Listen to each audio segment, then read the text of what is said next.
Hello! Hello. We are the Bells, and we are here with the Dorseys Yes. for Marriage Monday. Thank you for joining us today. I'm Pastor Leah and Lady Tamika Bell. We're here with our friends, Ron Dorsey and his lovely wife, Vivian Dorsey. Yes. And you guys been married how long? 31 years, February the 11th. Right. 31 years, February 11th. So we're here with them. We're in Mobile, Alabama. We do Marriage Monday every Monday. We sit down with a different married couple and discuss marriage stuff. Right. So today we're here with the Dorseys. And thank you for joining us today. You are so welcome. We're glad to be here. So we have interviewed you before because we met you guys several years ago when you did a marriage conference. Yes, Right. we did. Marriage, what a beautiful thing. So tell us a little bit about the Dorseys. Well, How did you meet? Let's start with that story. How did you meet? Well, we met December 6, 1986. She remembers And we that. met on through a blind date. His friend was dating my cousin, and he wanted to meet a nice young lady. He said, and so anyway, we end up meeting on a blind date, and from there we just been dating ever since. But we had to. I was not going to date or see anyone unless the Lord let me know that it was okay. So I went and asked him, and he said it was fine for me to meet him, and so I did. And so from there we started dating long distance. I lived in Birmingham, and he lived in Mobile, and so mostly we just talked on the phone a lot. So. Late on the phone. You hang up first. You hang up first. Well, back in those days, they had different rates, so we had to wait till Oh, the yes, rate drop. Wait, That's right. Actually, I forgot about that. I would be on the phone sometime, and it would be so late. We were trying to talk to save those rates. I would go and sleep. Hey, it was so funny. I forgot about that. And wait till after 8 or 9 o'clock to talk. Way back then, Yeah, no low cell rate. phone, all the Wow. rates, yeah. Oh, I love it. So what was like when you first met her for the very first time? Oh, I thought she was beautiful. Uh-huh. You know, she was, she was kind of nervous, extremely nervous when I first met her, so it was, but she basically, we have the same type of background. We're both from small towns. Okay. So we're country people. Right. So that was similar. But when I met her, my friends had both of my friends, my friend and then my ex-roommate, they said, hey, man, you gonna like her. So I was just like, if they got the endorsement, then I'm pretty sure I would. And so I thought she was wonderful. She just met all the criteria I was looking for. Oh, wow. So you get married. How long did you date before getting married? 2 years. Yeah, Couple 2 years. years. Little We over got couple married. We met the end of '86, and then we got married at the beginning of '89. So Okay. yeah. Okay. So, And so, what was the unique part about that? Because I know you guys told us something really funny. What was that part? What's the unique part about it? About the Long distance. See, one of the things is that during a long distance relationship, we just had to communicate on the phone. We didn't see each other until it started off. We saw each other. We talked on the phone. Maybe saw each other once a month. Then once a month became twice a month. Then it became every week, and it was getting expensive. So during that time, so we had to communicate. So, but the thing about it is that when you're not with somebody, hey, I'm on there, I'm gonna see her for the weekend. I can be on my best behavior. I'm such a gentleman. She's not gonna see the bad side. But so that is one of the things that when you get married, we got married. We were really learning each other on a day. That's what I wanted to get into. Yeah. So how was those doing a long distance relationship, and then you get married, move in together. How was that being on a good behavior every day? Well, I'm telling you, for the longest, it was like we was on one big honeymoon. Yeah. I mean, it was just like Look at your personality, we I can were like- see that though. It's just like we was on this big honeymoon, and so we have, when it came out, it was just like, I'm gonna deal with this. Right, yeah. It was like, yeah. Cause the thing about it, I'm not going anywhere. How I'm gonna deal with this? Right. Right? That's good. That's And so you see these things that you got to work with. But one of the things that, to me, for marriage, is I know everybody's just a corny word to some, but commitment is the key. That's Yes. it. That's good. I mean, That's I'm good. committed to her. That's good. That's I'm good. committed to God with her, That's good. and I'm committed to the what He created for marriage. Mm-hmm. So it didn't matter what was coming up. I ain't going anywhere. I used to joke with her, say, you try to kick me out, I ain't going nowhere but to the garage. so because the marriage was important, because I look at it like this right here. I had, of all the people in the world, I chose her. That's good. So it wasn't like, so I thought that was important enough. If I wanted to choose her and I chosen her, then I put a lot of thought in that.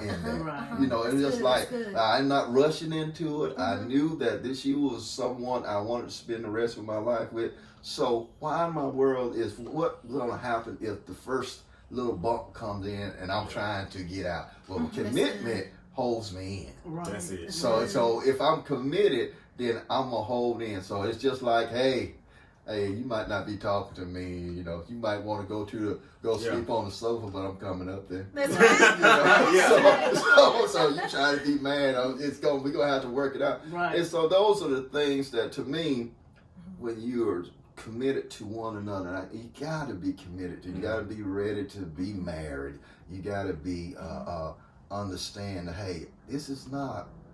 I'm going That's to try to good. look for the quick way out. No, I'm trying to hold in for everything I got. Yes. Yes. So, and that's, to me, that was one of the things when we got married. Like I said, we started to see each other. We just stuff like, man, that gets on my nerves. Right. So it gets on my Yes. nerves, but I ain't going anywhere. Let's talk about it to see Right. what So this how is do right. you deal That's with what that? I want to talk about. When Yes. you get to that point, Because you're like, that you really get gets to- on my nerves. Right, I really exactly. like this person. Yes. I gotta deal with that for the rest of my life. Right. So how do Because you have those one conversations? Thing, sometimes you have them very in a loud tone. I mean, and then, Intense fellowship. sometimes, right, sometimes it's very intense, and as you're committed to this relationship, you're not going to leave the relationship, but you're going to have a lot of intense moments where you have to work your way through that. And people really have to understand that we always say communicate.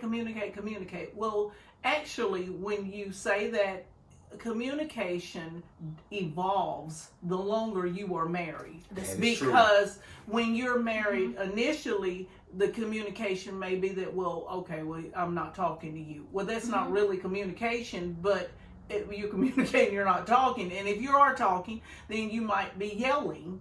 So that's a part of it too. And so it's not something that someone can just sit down and teach you how to communicate. Most times people just want to teach people how to communicate. You have to decide that you're going to be in a relationship and your communication will evolve. You will learn a lot of things about each other that will cause you to learn how to communicate with your spouse, because the whole journey is learning who you're married to. You have to learn the person that you're married to. So the person that someone else is married to is the communication and how you communicate is going to be different. But one thing that I always said about communication whenever I'm expressing myself to my husband is like, if I didn't care about our relationship and how this problem is affecting our relationship, I would never talk to you about it. Because the only person that I see that could do anything about what was going on between he and I would be he and I. So if I don't like it, if it's upsetting to me, why are you acting this way, I would never do finances, like whatever it is that is your issue or whatever you're dealing with, I would never approach it that way. Well, this is how I would approach it, which is important for him to know how I would approach it, because we really have to do all these things together. We have to do them all together. And you communicate your issues with the person That's it. who can help the situation. You don't need to go talk to someone else. They're just going to give you all their opinions, but they don't have to live with your spouse. You do. So, but we feel we have had in all of our situations when each other come to each other about a crisis, something that is upsetting to us, whatever it is, then we're just consider it as a criticism, and we're like, well, you're nitpicking, you're this, you're that. No, it's a real issue for them. So if when you love a person and you care about a person, and as you continue to be in a relationship, you're going to understand that what they say matters, how they feel matters, and what bothers them matters, because the two became one, and the two can't become one if you're on your side of your opinion and they're on their side of an opinion, and you don't have an opportunity to figure out how we can make a compromise and make this work and go on so that each party can be happy, because who wants to live miserable? I mean, you know, so it's very, very important. And I remember this is funny, but anyway, I remember when we had our first, like, his request that just sort of took my breath away. It really took my breath away. Honeymoon. Yeah, we were on this honeymoon came down. Yeah, and this is just, but you'd have to know me. And so it's basically like people come into marriages and they think whatever it is that they think. I mean, me, for when I was gonna be the Princess Cinderella, and I got married to Prince Charming. I mean, just telling you my story. And so, and if you notice, Cinderella and Prince Charming, they were on a long honeymoon, and the story went off. They didn't have any children. They didn't have none of that. I mean, they had nothing. It ended. So here he comes. We were married like almost 4 years, and so he said, because I never said anything about it. He said, well, do you think that we'll ever have children? It just overwhelmed me. I mean, it actually took my breath away. Actually, you know, I never thought about it. And so I just never thought about it. And he said, well, could you think about it? Well, if I was going if I didn't hear him, then I would just think that I was supposed to be on this long honeymoon and never have his desire to have children. So I said, well, of course, you know, I thought about it. We have 4 sons. And so by the time we had the second one, I was like, oh my gosh, you know, this is just so great. I can't even wait to have the next one. So we planned the next one. I said, when I want them to be 15 months apart. So, you know, the first 2. So we planned it, and they are 15 months apart, because I want them to grow up together. This is just so great, you know, and stuff. And I mean, and that is like, for someone else, like, is she for real? You had 2 arm babies. You know, and the part about that is overwhelming is that, you know, they can play together, but you don't realize you're having twins in the other sense of the word, you know, stuff. So that got to be quite trying, you know. But I enjoyed it. I mean, it was. They are just wonderful kids, and I'm just so excited that we have them. So yes. One of the things that I want to piggyback on the communications, because, you know, personality-wise, we are totally different. So one of the things that people always do, well, you've been around me, you should know. That's good. Well, we should be observant. But if I don't, I might not know, because I'm not you. So it's important to communicate those things, and because a lot of times you're like, well, he should be doing this right here.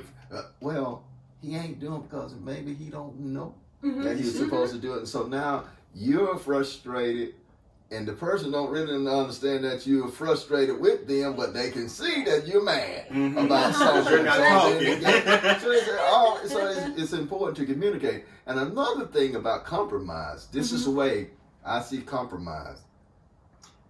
You know, a lot of people is like, well, think of compromise means like, well, you know, 50-50, a little this, a little. No, a compromise means I got to be willing to go all the way over to get the right thing. If I could be 100% wrong, and I got to be willing, if I'm trying to go down the path together, I got to be willing to come all the way over to the other side. Because otherwise, I'm still being selfish, because I got to evaluate the whole thing, you know. And that's one of the things that when you come into a marriage, start marriage, there's a lot of little selfishness in there. Yes, it is. You know, it's just like, you know, I will tell you how selfish you are. Yeah, so you just like, I'm gonna do it my way. And you can't be getting this thing like, when you got that mindset, you just like, well, it ain't gonna work. But when it ain't gonna work, I'm gonna be the one to come. I'm gonna tell them right. Say, I told you.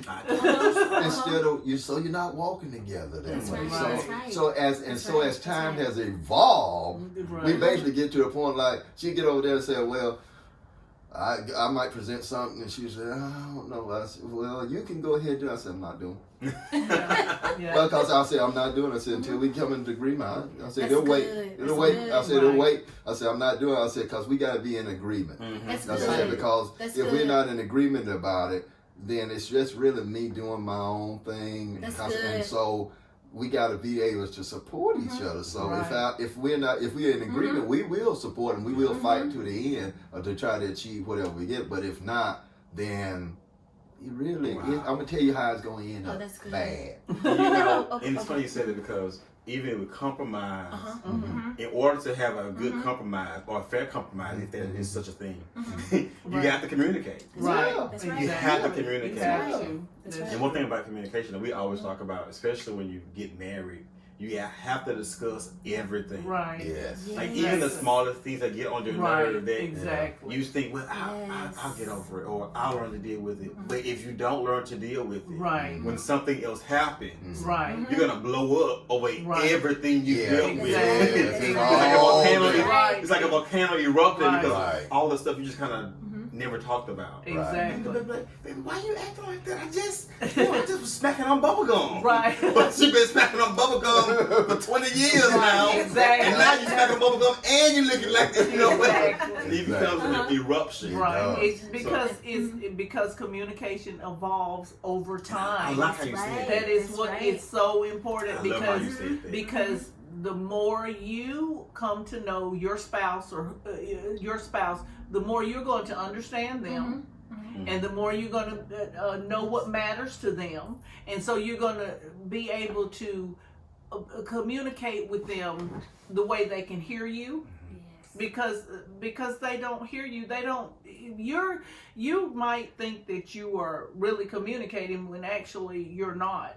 You're communicating, and you're going to learn how to do it. I can't stress that enough. And it's just like it's like if you're committed to your relationship, and if you will stay with your relationship, and the things that we are falling out with each other about to make it to be a long-term separation or divorce or what have you, it's really minor things. And every person that I've ever really talked to who haven't gotten a divorce have a lot of regret sometimes with their divorce. That can happen in it, but it just is because people just gave up too soon. And when they think about, well, why did y'all get a divorce?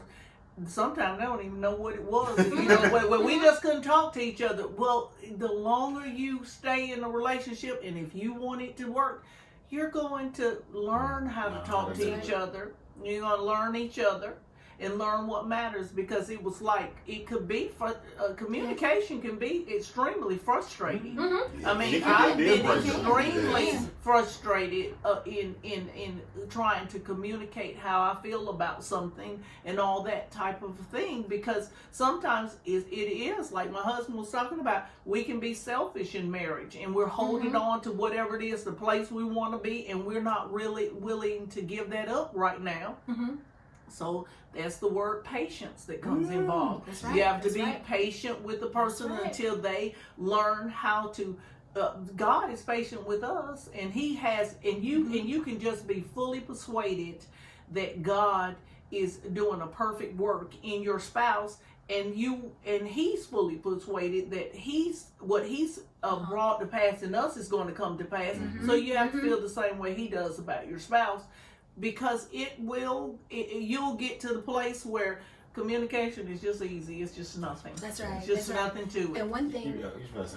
I'm gonna piggyback on what you said with agreement, because oftentimes we'll have couples who, the spouse, the wife heard one thing from God and the husband heard another thing from God. And I love what you just said. After 31 years, you will say, wait a minute, we're not in agreement.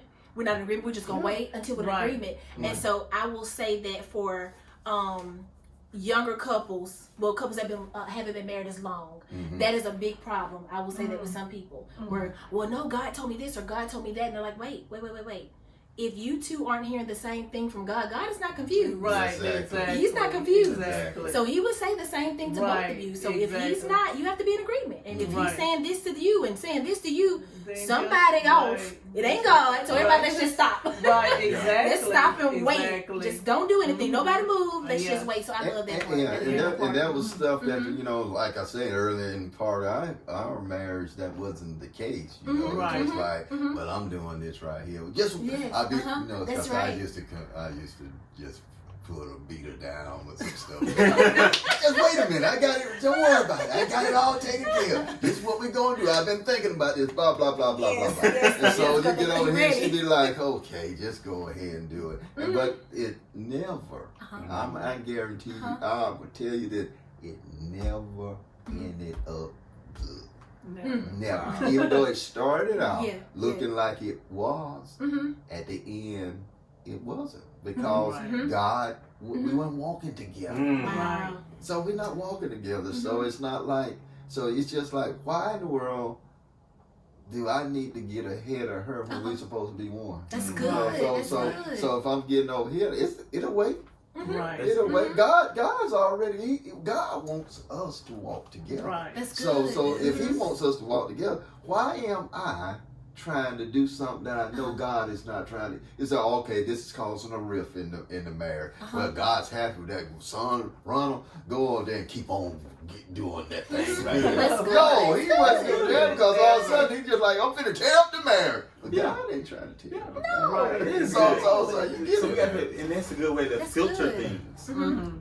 They filter it through the sensor of, okay, is this helping us or hurting us? That's right. Right, That's exactly. Is it bringing us That's closer right. together or further That's apart? right. That's a Exactly. good filter to That's use it. when you're trying to decide, okay, what is the Lord saying? Right. If He's saying it, it's going to bring us closer together. Exactly. It's going to give us going in the same direction. And Exactly. it's going to help us to understand what He's saying to both of us. Exactly. He's not going to, I like that. Right. And one of the things that, with kids, we got kids. We got 4 sons. You Oh, got yes. 4 sons, we can get to the One reason why family. we love you We guys. got 4 sons. sons. So, I took it more like, okay, I got 4 sons. Mm-hmm. I better do a good job trying to model what a good husband is Yes. and what a good father is, because I'm speaking beyond their generation to their kids. Right. Yeah. Because whatever I am imparting in them, they getting ready to hand this thing down, and hopefully they learn all the stuff that they saw. Like I tell them, God tells them, throw out that bad stuff and throw it away. So you've seen some stuff that you need. I said, throw that away. I said, but take the good, and you impart and build on that. Be a better dad than me. Be a better husband than I get, because you can build on what I did. But it was important to me that I model in front of them, because they gonna grow up to be head of a household. That's right. That's So good. why in the world I'm gonna be? Well, he treated mama bad. Well, next what they gonna do? That's right. They, even though they go through and say, I'm not gonna be like my dad. I ain't gonna treat him like that. All that stuff is still there until you let God get that out. So why don't lead them down the path from the beginning, so they ain't got to work to try to get this stuff out of there. Right. You know, so it's just important. And kids, you know, like I say, neither one of us started off and said, "Hey, we're gonna have 4 kids." How old are the boys? The men. The men. Yeah. Let me run them down. Micah is 26. Correct. Matthew's 25. Marcus is 20. He's getting ready to turn 23. He's 22 right now. And Mitchell is 19. 19. Yeah, that's right. 19. Yeah. So he's 19. So they are. I'm really proud of them. You know, I'm really proud of what they accomplished. I'm really proud of the God that's in them. You know, and I've seen them evolve in stuff. You know, and one of the things that that I think as parents that we have to, especially. God will speak through your kids. That's right. Yes. And you gotta be, sometimes you gotta get out of the parent role. Yes. And see God speaking through your kids. Yeah. And start, instead of always being, no, because you know what? They graduated. Now they my brothers. Yeah, exactly. You know, they my brothers in Christ. You know, so I got you get over there, you know, and always, you know, especially as they got older, they're older now, and so you kind of have to learn how to step back Yes. And let them do it. and say, okay, Man. I'm gonna let you make that mistake. Right. You know, if it ain't gonna kill you, I ain't gonna put you out Right, there. right. But you know, they got to learn how to That's right. hear from God themselves Right. and try to walk out this life by themselves. That's good.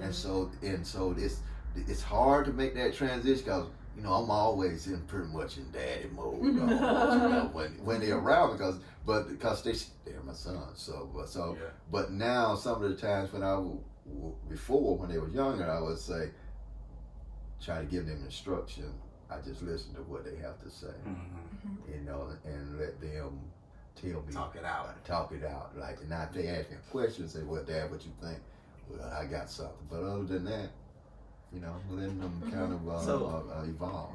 So how was it growing up with 4 boys? We are That's blended. yes. We are I was just about to ask. blended. You know, when we got married, her boys were already 10 and 9, or 10 and maybe like 10 and 7, 6 or something. like 6 or that. 7. And my 9 son and was 6 like 9, somewhere in there. Mhm. So we didn't raise them together per se, but to those parents who have small children and raising a family and husband and wife, and I'm not sure, was you at home mother? I was at home, stay-at-home mom. So how was that dynamic with boys and being the family component, the parenting?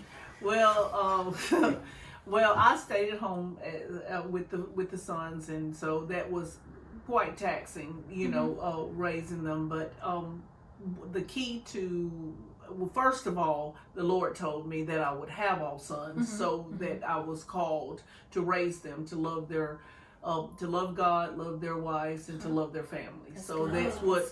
So that we already had a purpose for before they ever came here, because God had already told us what we were assigned to do. And so, and it's funny though, you'd go to get the ultrasound and all this type of stuff. So you'd have like 2 boys in there, and you know, and then they're doing the ultrasound, and they say, well, it's a boy, and, you know, and so we all knew it was a boy. But you know, even in what God tells you to do, we did have one girl name picked out. When we did for the first like one. You know, you're gonna have all boys because He already told you. But you know, we didn't get that just in case, like God don't know what He's talking about. Just in case. Yeah. So, but anyway, so I stayed at home with them, and it could be quite taxing when you stay at home and you're the person who caregives and takes care of the children. The expectation is that you caregive and you take care of them.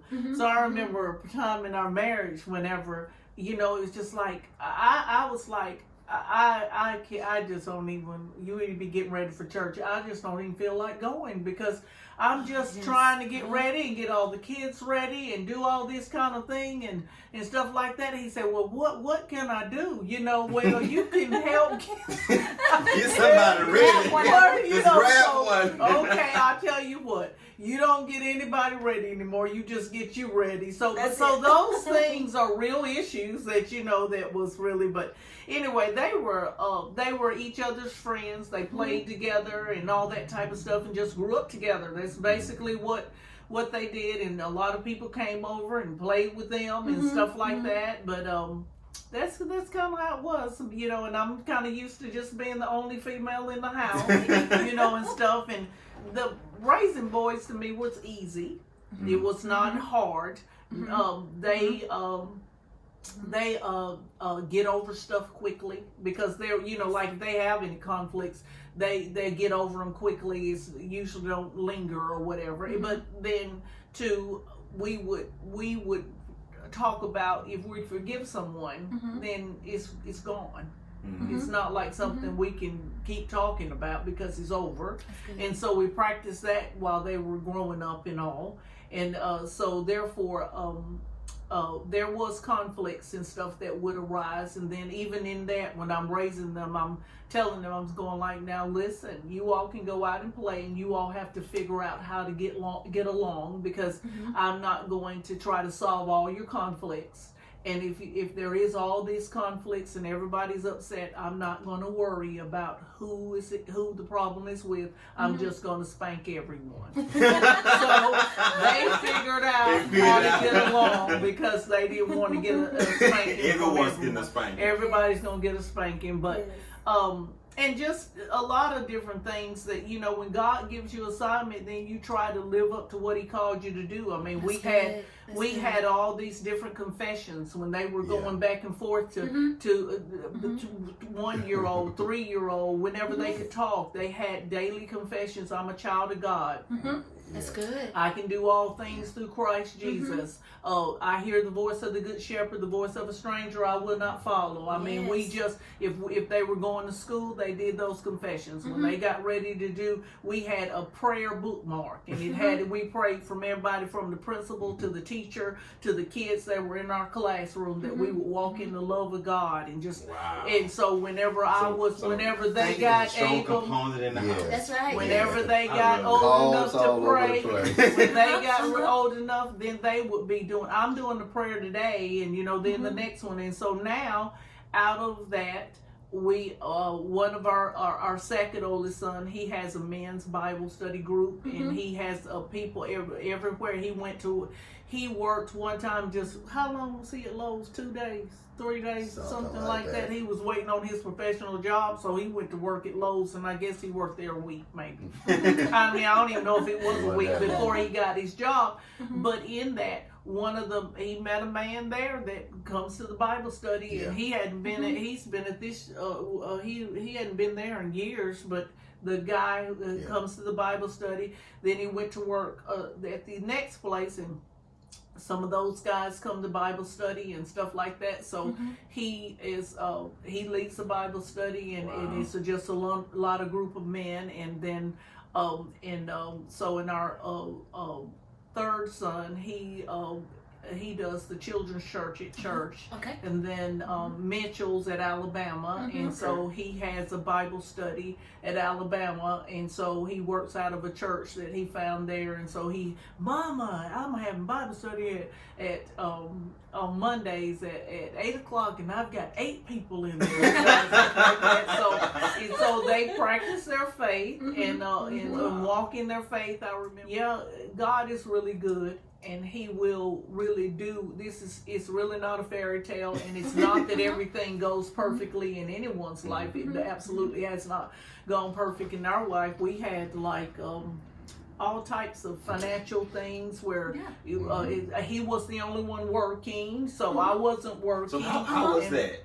How was that? Well, being a stay-at-home mom and you working and coming home and. Well, that was, I was going to talk about that. Because the staying at home thing, we agreed upon that. That was one of the things we talked about and said, hey, I think it would be great for you to stay at home until we get the youngest one off, whatever the fourth one was at, of course, you know. So that was always stay at home. I thought it was important for us, for her to be able to stay at home with the kids. Now, going to work, I did never really feel pressure. I don't feel pressure. You know, I don't normally go down that route. It get to a point when it gets like in front of God's gonna take care of me, be all right. That's so, good. but you would come home. I didn't get up. I got up and I come home and worked, and I used to work some long hours a lot of times. And I come home. Well, she needs some relief, and so I'm like, I done worked all day. I'm tired, you know. So then he's just like, well, you know, you was at home. Did you take a nap? You know, but she's tired. She's been dealing with the kids all day. So that was an adjustment just to try to, hey, I got to come home and relieve her of the kids and take some pressure. Cause it's like she's with the kids all the time, and so she needs some time. She needs her time, you know. And so that was one of the things we had to come into. How we gonna make this happen, you know? Cause it would be times when I would come home and I had stuff that I was doing on the side, and I'm really working even at night. So it was just like, so I'm over there working, and so the kids were here, they come up, and I know she used to say, and they used to say, don't mess with Daddy, he in there working. And so, but I learned that it was more important to spend time with the kids, even if I had to stay up late. Yes. Because, you know, it wasn't, you know, you can't let life go by and you don't enjoy your kids trying to get to an end, you know, because we can live on, like say, I grew up for a poor family, so I know how it is to not have. So it's like, I was happy then. Yeah. You know, I was happy. I didn't even really know I was that poor until I look back. but so it's not, we get caught up in trying to pursue things and a lot of things. I remember a time when I was, you know, got up, you know, on fire for God, and, you know, and I was like, man, I'm going to do the jail ministry. And I'm going down there every Saturday. And I was just like, and God told me, said, you need to go home and spend time with your kid. He said, that right, somebody else can take care of that, and your time will come when you'll have opportunity to that. But you can't spend, because every Saturday, I'm over here, I went out here, I can prepare and come back and get back, and now all of a sudden, now I got them. You know, you know how it is after you didn't minister. You go out. So spend all this time I'm out doing, it's something good. But that wasn't what God really wanted. Right, that's good. You know, so he got it. The bell went off. Woo! You know, because I enjoyed the jail ministry. It was a lot of stuff. God did a lot of stuff through that. Wow. But my first ministry is at home. Wow, that's good. So I was neglecting my first ministry, you know. So and that was, these are the things that God showed us how important it was for me being the dad with sons to be there. You know, you can't have somebody, hey, well, he was around, but I ain't never seen him. He was out doing something for somebody else instead of us. Why he wasn't doing it for us, and he's out there doing all this stuff for somebody else. So. And that's good, because we actually just had a pastor to give us that nugget. Sure did. He did. He gave us that nugget, and one of the things he said was, our oldest two saw us in ministry a lot. They were with us a little bit more, but our youngest one, because ministry pulled us away, we still feel effects of that a little bit. And that's one of the things he said, don't let that affect the little one, because we have the little one. Yes, exactly. And then your testimony blessed me, and I know it's going to bless a lot of other women, because I've heard women say that. They'll say that, you know, God gave me, this is my purpose, this is why I'm a stay-at-home mom. And we live in a world and a society now, you know, the world, that makes women feel bad. Or they'll call you crazy. Oh, so you're saying God's telling you to be a stay-at-home mom? Yes, he did. He told me this was my assignment, to have these boys. and raise them up to be his kings in this earth realm. And so I need to be here and I need to be doing it. And look at what they're doing now. And and then what happens too on that is when you have that as your vision. Right, you already had that. Right. When financial situations come, you don't say, "Well, you want to go work." Right. That's right. That's right. You know, no. Because that's what this is. They come all the time. To figure it out. You know, and you have to figure it out. So, exactly. But you know, so we went through some, like I say, and finances always causes stress. You know, let's talk about the stress behind the finances. It a lot of people stress out behind the lack of finances. Yeah, it was right. You want me to talk about it? You know, see what happened. Well, you know, I've been, you know, I had a job making good money. And that is great money, to be a matter of fact. But then I left that job to go work with somebody else. Okay. And so, and I made money there. But the money wasn't able to flow in because it was, we working, when you're in a business and you're trying to get money and work, you know, the flow wasn't there, and that causes stress when you say, well, you know, might not be gonna be. We're gonna get the money, but it's gonna be like this, and you just like bills is coming up. What we going to do? I got 4 heads of children, a wife. And so that situation, and it happened during the time when 9/11 hit, so the economy was kind of up in the air too. So then so now I'm trying to still make this situation work, but it was really a rough pay, and so we had to come up with some situations. Then I decided, hey, this is what I'm going to do. I'm going back to where I was before. And it worked out, but you know, financial situations, the finances wasn't going to cause us to like split. That was never a job, but it did make it like, hey, what are you gonna do? Because really, I'm still the person who's bringing in the finances. So you know, now I'm over here trying to stick in a situation, and so trying to make it work, but. Is that really, she is feeling all of the effects. Right. So I got to swing again. You know, you always have those bells go, wake up, son. And so you get up in here and just like, I gotta make this decision. I gotta make sure that she doesn't have all this anxiety about what's coming in, when it's gonna come in, and all that sort of stuff. So I made it, but it was stressful. It's probably one of the most stressful things. What did that look like for you to stand by your husband, support your husband in that transition? Well, there was a lot of communication. And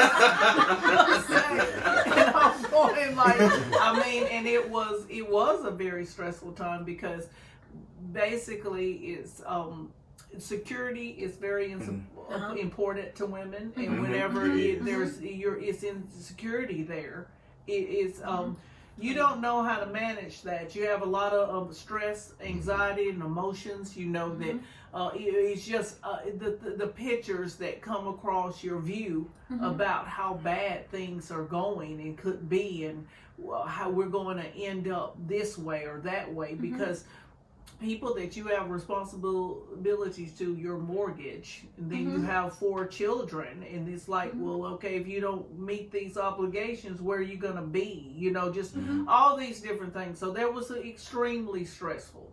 So I had to talk out my whole feelings and make them understand that something is going to have to happen to help this, because it was just, we're going to this, you know, and it was all bad, you know, and it was very stressful. And I was thankful that when we got past that situation with the finances, but there we go back to the commitment. It's like you're going to work this out, you know. It can come, you can just become, for when stuff that is that is your needs to being met. And if you get yourself, it wasn't that God didn't meet our needs. It's just that you can get yourself out of God being able to meet your needs because you went to do something you are doing. Yes, and that's just really true. And it's and God will help you because He helped us. He'll help everybody. And He did. But when you get yourself out of that factor of it's really extremely stressful. And so until you both can get where you're going back toward God to let Him help you out of the situation, it's really stressful in that time. So just as soon as we both turned to God and God helped us out of the situation. I mean, because we were in really some serious stuff, whenever, people are calling and this and that. That's right. And type of things. And so then God really did help us out of that situation. And it was like, and then some parts of it was like, we would just get together in prayer and we'd just say, well, God, I know that you will help us out of this situation, and it is your desire for us to owe no man anything. That's right. But to love them. But you're going to use a man to help us get out of this situation because that's who you use to help us. God don't fly down cash out of heaven. That's right. That's good. He doesn't. That's good. He uses a person. That's right. I said, but Lord, whoever the person that you send to help us, let them know that it is you who is using them in His purpose to help us, because we're not going to be indebted to any person. That's good.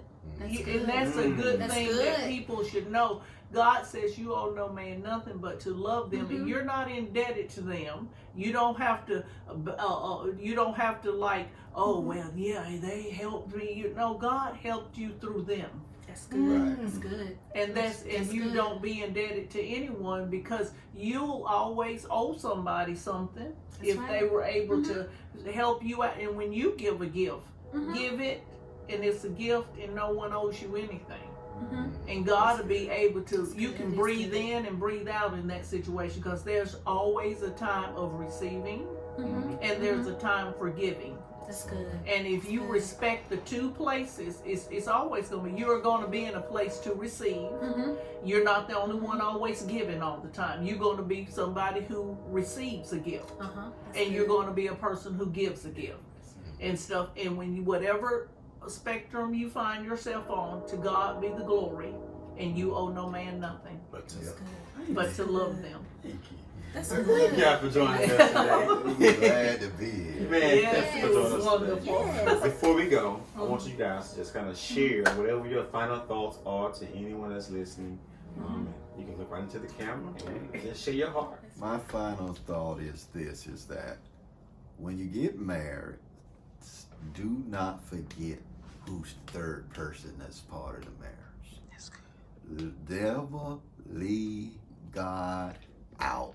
Stop making decisions independent of God, because what you end up doing is you start looking to man's wisdom instead of godly wisdom, because you are uniquely individuals. Your marriage is unique. It's not like anybody else.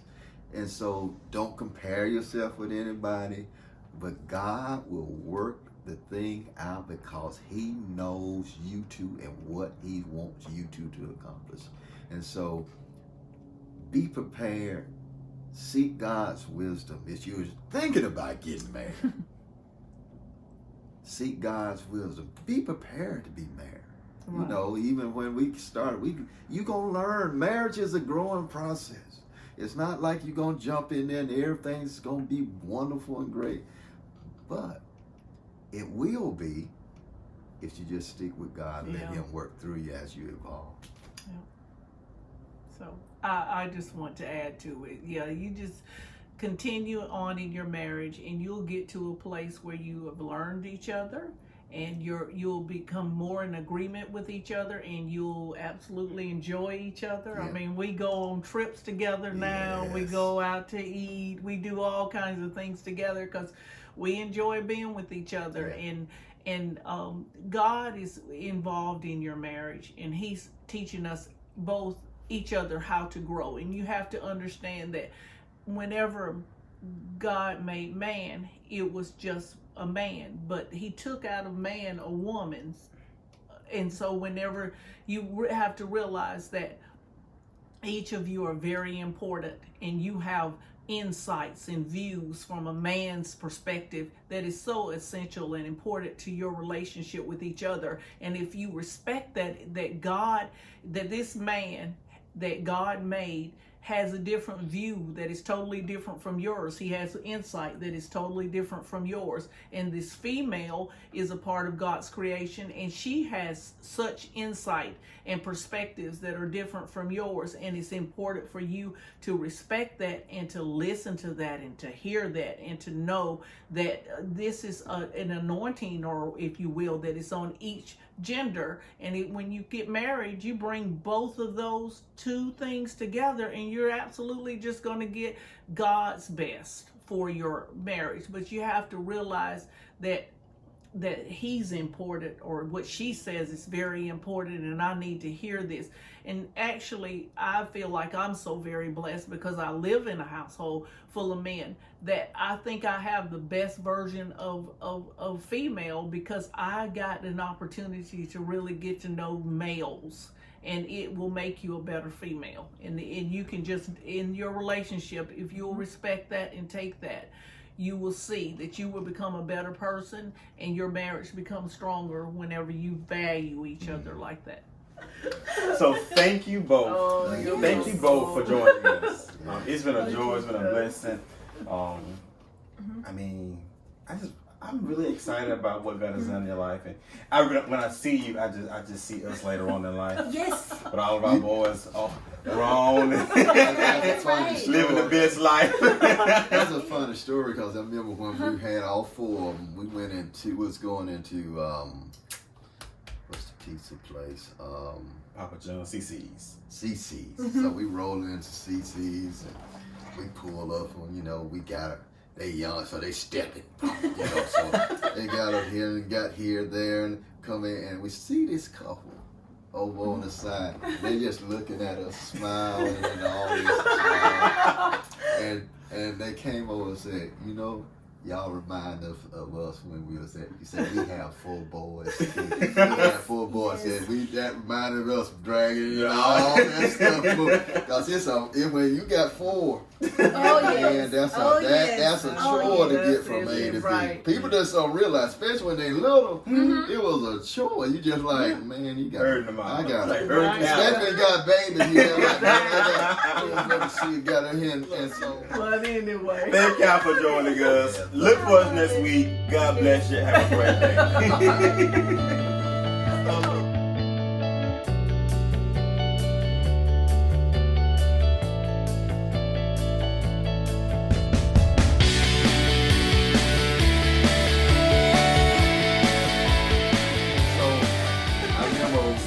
She was so good at home. This is one of the benefits of staying at home.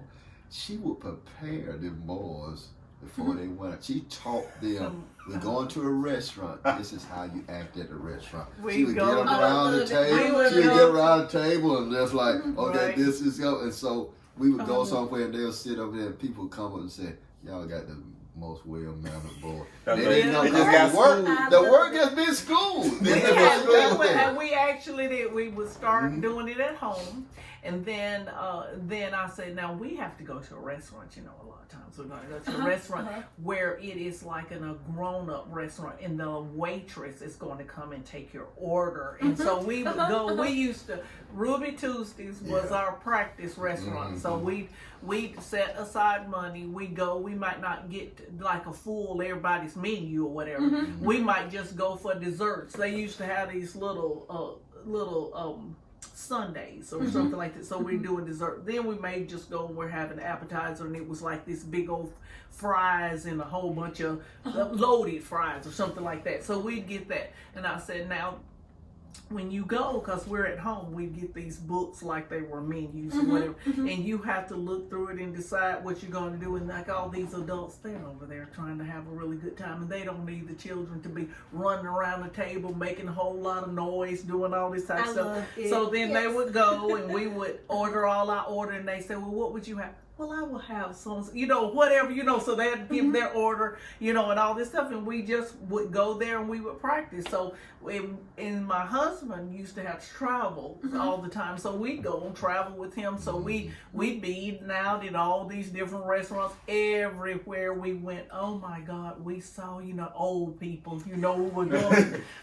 When we saw y'all come in with all them children, we was just, just thinking that this was going to be not an enjoyable, restaurant experience for us, because, you guys have y'all have the most beautiful family. And said, y'all, they're so good and so well behaved. And then our boys would say, Mama, why does everybody come to our table and say how good we are? People were doing it so much. They was like, Mama, why? I said, that's what. And then, like years ago, you'd go to Olin Mills. We'd go to this photography, get every pictures and all that. So you go to Olin Mills, you take family pictures or whatever. Then you'd have to come back after some certain date that they had scheduled for to go over the pictures, to see which ones you would take. And so then, at this time, they don't have all these little toy things for all these kids to play with, all that stuff. I said, we're going to this grown-up place. Boring. You're not even going to like it. But you have to act like Dad. And this is what grown-ups do. They go and they sit on a chair and they get a book and they just start thumbing through it and looking at it and whatever while they have to wait. So Mom and Dad is going to have to go over here and talk to these people and try to figure out which pictures they want. And so you guys are going to have to sit in the lobby.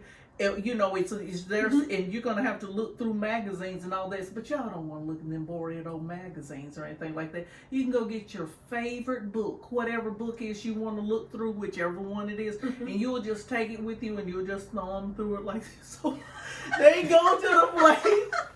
And we just be practicing at home. And so when they got to Olin Mills, they just sitting there just thumbing through these books and reading or doing whatever age they were, they had their books and all this type of stuff. So one time I remember I had to go get my yearly checkup, and it was like, well, I don't have anybody to do, they have to go.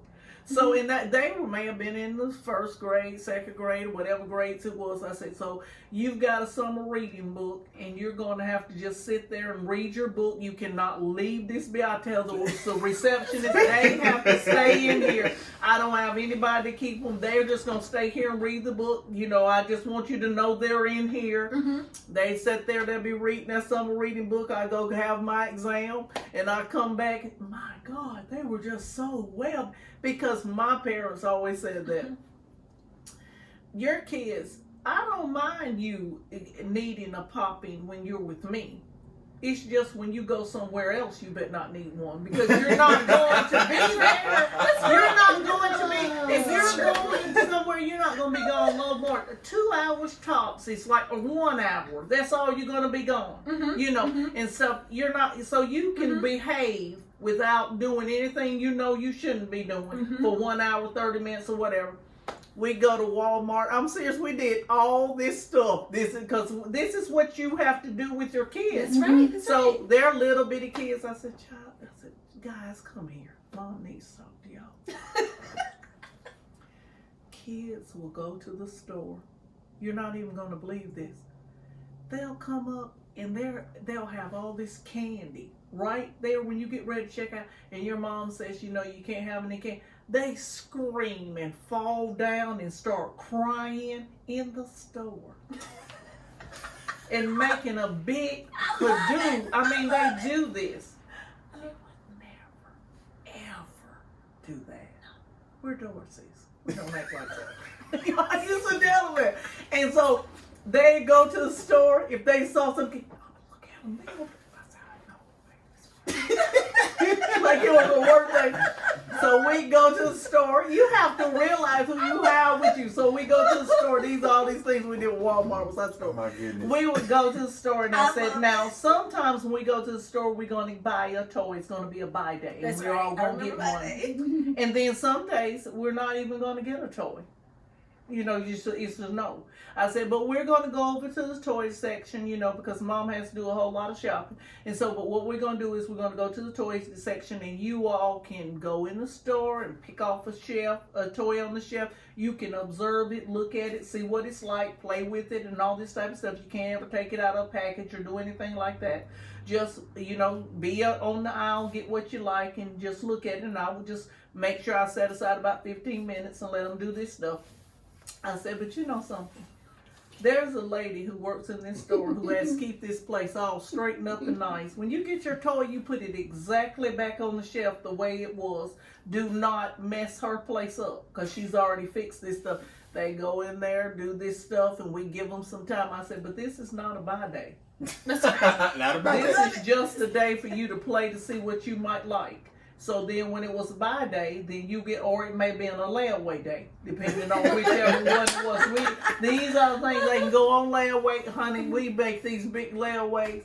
When school was out, we going to get the layaway box because we're ready for summer. Movies, all kinds of stuff. But anyway, and then there was all these different things. So when they went somewhere, they wasn't going crazy over anything. And then was over there. He had a different system.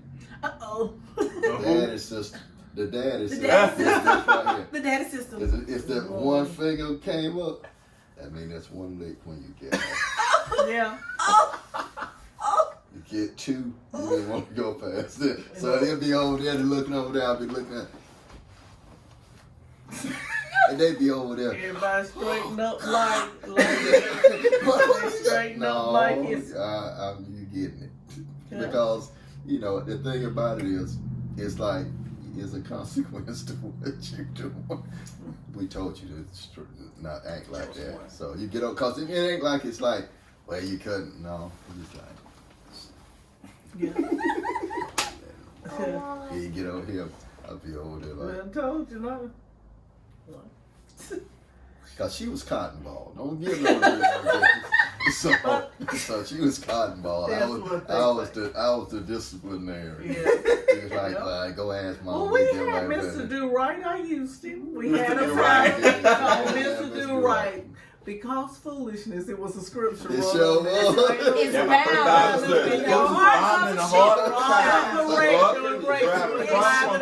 And it was on there, and he was called Mr. Do Right. I'm going to get Mr. Do Right, because once you get one of these, you're going to do right from now. That's right. It's Mr. Do Right. That was his name. But anyway, and then when they were really little, because you have 4. So kids getting distracted, and while you with them, you trying to keep. You got to turn your head to pick something off that shelf at some point. So I said, now listen, you're supposed to stay here with me. You never can leave. You know this, but if you do get lost in the store, because it could be that you get. This lady, we say, this lady right here, what's your name? Oh, her name is Marcy.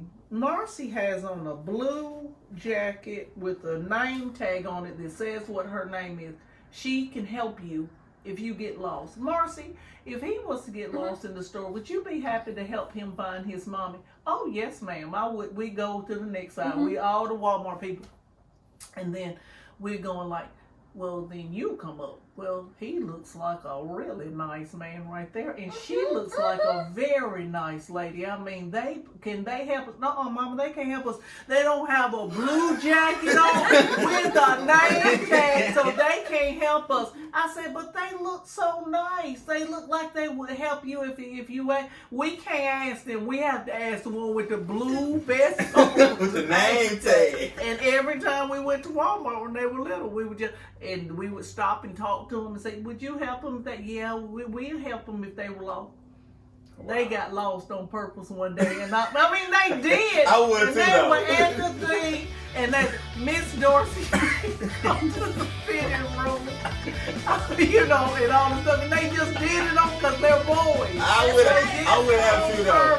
I want to play the movie. Exactly. We can't find our mama.